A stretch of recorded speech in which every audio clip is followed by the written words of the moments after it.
good, everybody, and welcome back to a solo edition of the Flagrant Talk Sports Podcast. Today, it's just going to be me, and I will be breaking down what I think the Chicago Bears should do with Justin Fields. This is, without a doubt, to me, the most intriguing storyline of the offseason heading into the draft. Obviously, with the Bears landing that first pick because of the Carolina Panthers, tough luck for the Panthers, man. But landing it via them, they now have the opportunity. Do you roll with Fields, a guy who is tried and true, who you've seen, who has shown signs of life that he has the potential to be a franchise guy? Or do you try something new, something cheaper? Do you draft at one? Is it Caleb Williams? Is it Drake May? What do you do?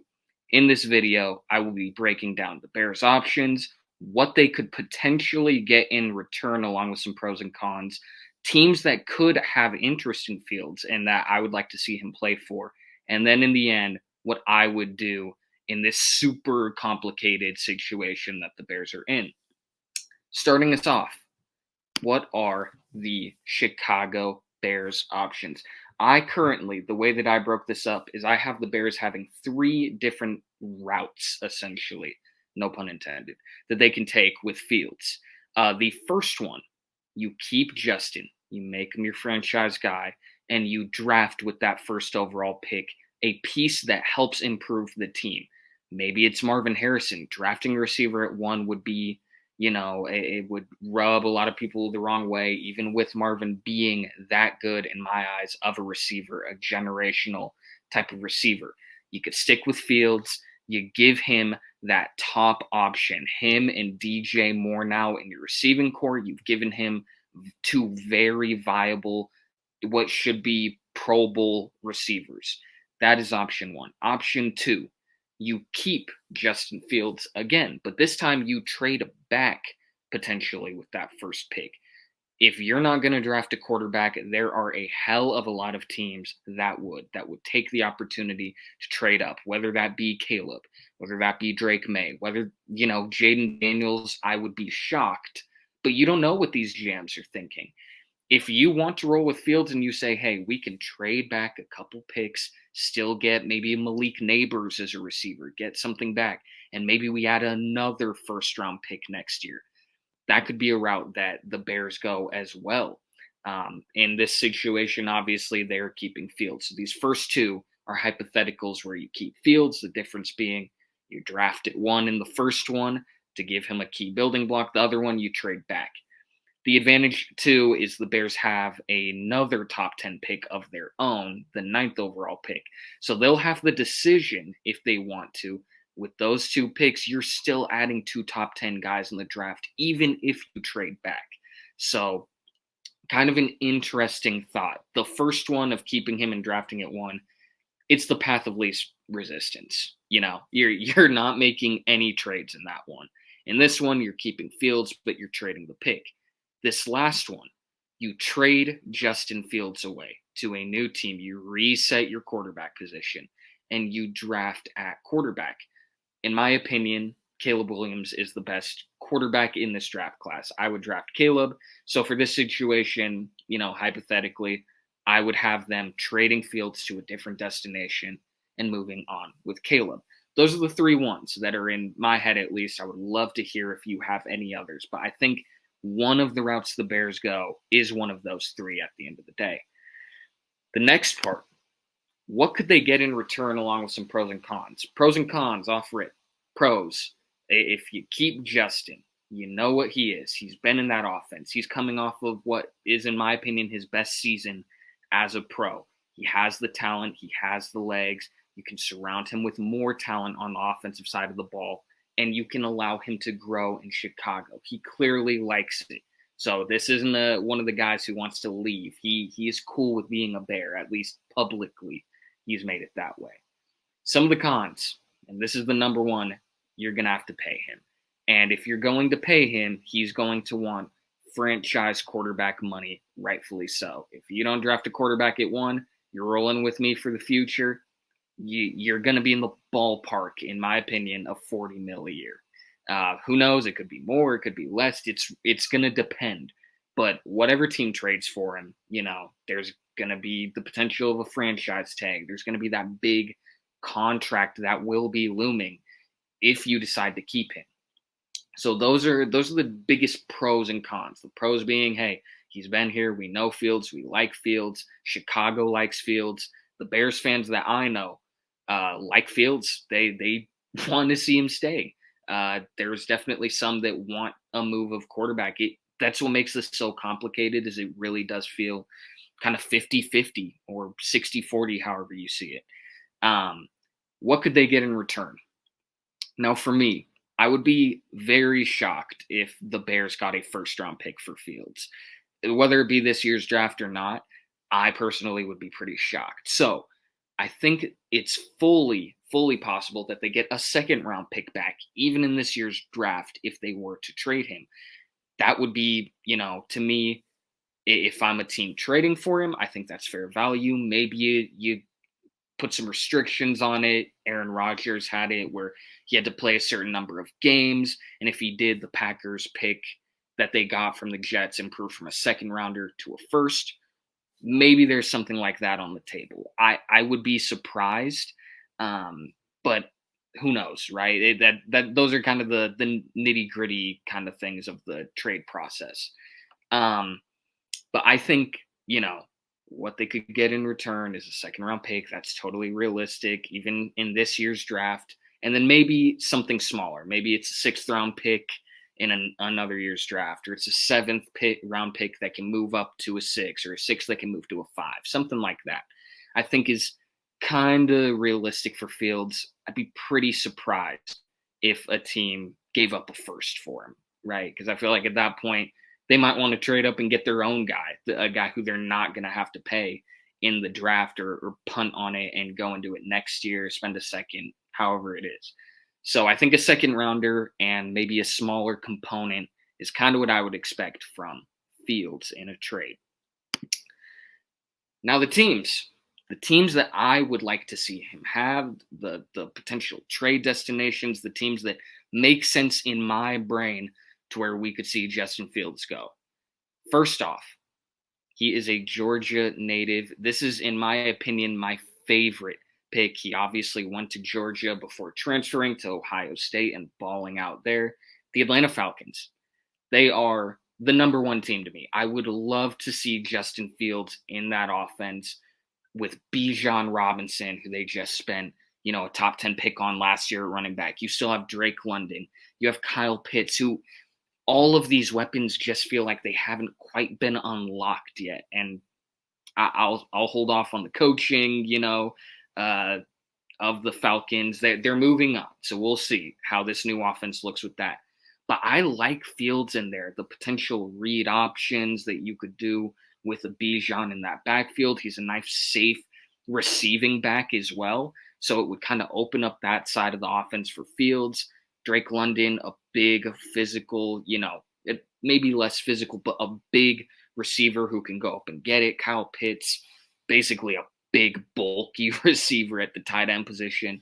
And then you build with that. You try and build the pieces around Fields. So the Falcons are, in my opinion, the number one team that I would love to see do it.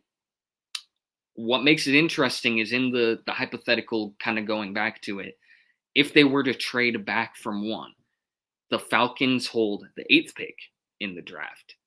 They're 100% a team where if that first pick becomes available and Caleb is available for them to get, if I would want to see the Falcons try and make a move, right? I think that would be perfect. And then it would be hilarious. The Bears would have back-to-back picks. So the Falcons are my number one. The next team, the Pittsburgh Steelers. To me, I don't think Kenny Pickett is your franchise guy. That doesn't mean he's a bad quarterback. That doesn't mean he can't be, a spot starter, a career backup, a guy who, a team could have for a year and you would be okay. But if you're the Steelers, they've felt like they've been a quarterback away really since Big Ben was in his prime, or at least giving you very quality starts. Kenny Pickett has been okay, but he hasn't shown me enough to where I go, that's the guy. Don't even consider trading or drafting at the position. So you have the Steelers. You have the Patriots, who have the 3rd overall pick. So another team that realistically, those top 3 picks in the draft could all be quarterback, with Caleb, Drake, and Jaden Daniels in whatever order. I think it would be Caleb, Drake, Jaden, but that's neither here nor there. We'll see with the combine if things kind of shake up. So the Patriots, no more Bill Belichick. They had the kind of experiment with Cam Newton with more of a rushing quarterback, but that wasn't the Panthers Cam. It was an older veteran Cam Newton. With no more Bill Belichick, they could absolutely look to go with more of a modern look at the position, more of a rushing quarterback. You're clearly moving on from Mac. Bailey Zappi has not done enough. Moses, my wonderful co-host, can attest to that. He wants to see the team take a swing at quarterback, whether that be in the draft or for a guy like Justin. But I think this is an interesting one because they have the 3rd pick, so maybe they hold off, or maybe they spend a second, they trade for Fields, and then they draft a Marvin Harrison, a Malik Neighbors, something like that with that pick and give him an instant weapon, which the Patriots need anyways, whether they go for Fields or not. The last one I find interesting is the Las Vegas Raiders, with Jimmy Garoppolo getting suspended the first 2 games and likely going to be cut before the start of the season at some point. The Raiders just make sense. They feel like a team that could use a quarterback, and I feel like he could really kind of embody that Raiders spirit there in Vegas. The one note I will have, I love the Falcons as my favorite. I would love to see Fields there. They're the only team on this list of the 4 that I named that is in the NFC. So that is why it's like, yeah, I could see the Bears saying, hey, we don't want to keep him in the same conference. So I think the Steelers, Pats, and Raiders get a bit of an upgrade because of that, knowing that you won't have to meet him in the playoffs, which the Bears are obviously vying for, either with Fields or without him. So that's a mini note there of I could see the Bears wanting more from the Falcons or being a little more hesitant to make a trade. Now, end of the video, what would I do? Now, this is a very difficult question that I had kind of gone back and forth, trying to figure out what I would do. And what I landed on, of the 3 situations I named of keeping him and drafting, keeping him and trading back, or trading him and drafting, I would trade away Justin Fields and draft him. This is no knock on Justin Fields. I really like him. I know I'm coming off as a Packers fan, but I really do like Fields, and I think he can be a starting quarterback for the next decade. I think that really is something that he can do for the next 5 to 10 years. Fields can absolutely be a starter, even on a contending team. I think that is his upside, and he shows you glimpses of that this last year more so. So I think that would be the exciting thing as a team, sort of trading for him. It's tough. I think for me, Caleb Williams is an incredible prospect. I think he is one of those guys who has top 3, top 5 quarterback in the league potential. Now it comes down to you as a viewer, as a analyst, as whoever you are. Do you think Fields can get there? Because if you do, maybe you go, we'd rather keep him and pay him. But that is the big con for me is, well, listen, man, like, is paying him that right move? Because you've seen it. A team like the Ravens is going to be in that spot. I love the Ravens. Lamar is my guy. But they're about to kind of pin themselves where they are going to have to restructure to the point where they can't even field a full roster until they do restructure. The Bears are a team that are not ready to compete for a Super Bowl with Fields. My opinion is, if you are not 100% in the camp of Justin Fields, if you are not with 100% certainty, this is the guy, this is the move, then you trade him, because you don't have the time right now to go back and forth and kind of figure out, is this the right move? Is this not?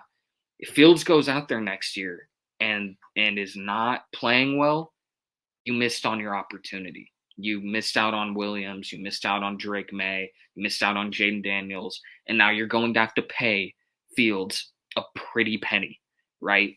And so I think if you're not 100% certain or 100% comfortable paying him like a top end quarterback, you trade the pick.